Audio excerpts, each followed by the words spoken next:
এখনও লোকসভা নির্বাচনের দিন ঘোষণা হয়নি, তবে নির্বাচন যে শিয়রে তা বুঝতেও বাকি নেই কারোর।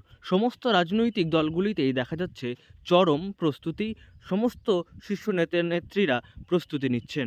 আর এমন অবস্থাতে নিজের দলের হয়ে প্রচারে নেমে পড়লেন বর্ধমান দুর্গাপুরের সাংসদ এস আলওয়ালিয়া।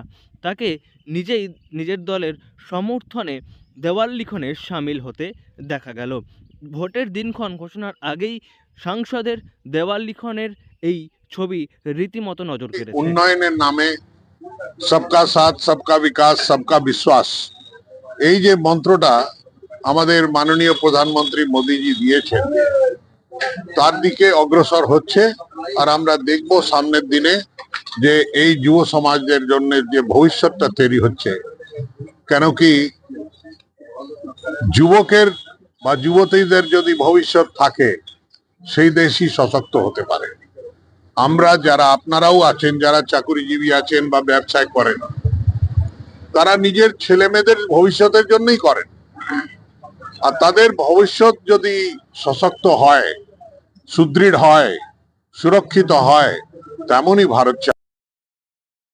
নিজের দল অর্থাৎ বিজেপির বিভিন্ন কর্মী সমর্থকদের নিয়ে দেওয়াল লিখনে সামিল হতে দেখা গিয়েছে বর্ধমান দুর্গাপুরের সাংসদ এস আলুওয়ালিয়াকে।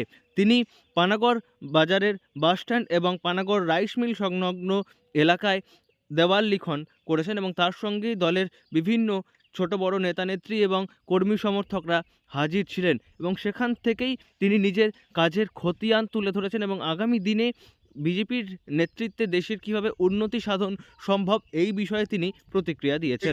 দেখি আমি আমাদের যে দুর্গাপুরের মডার্নাইজেশনের ছিল প্রায় 36,000 কোটি টাকার নতুন স্যাংশন নিয়ে, যেটা ডিটিপিএস কারখানা বন্ধ হয়েছিল, সেখানে প্রায় 9,000 কোটি টাকার নতুন একটা 800 মেগাওয়াটের প্লান্ট আসছে, যেটা আলট্রা সুপার ক্রিটিক্যাল প্লান্ট হবে গ্রাউন্ড ফিল্ডের।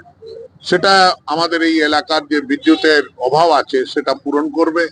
আর সেই বিদ্যুৎ যেটা উৎপাদন হবে তার ক্ষেত্রে নতুন কলকারখানা আসবে, যেখানে আমাদের যুবকরা যুবতীরা। অন্যদিকে রাজনৈতিক বিশেষজ্ঞরা দিন ঘোষণার আগেই সাংসদের এই দেওয়াল লিখন যে কর্মসূচি তাকে বিশেষ গুরুত্ব দিয়ে দেখছেন এবং একই সঙ্গে সাংসদ নিজের কাজের খতিয়ান তুলে ধরেছেন সকলের সামনে। পানাগড় থেকে নয়ন ঘোষের রিপোর্ট, লোকাল 18 বাংলা।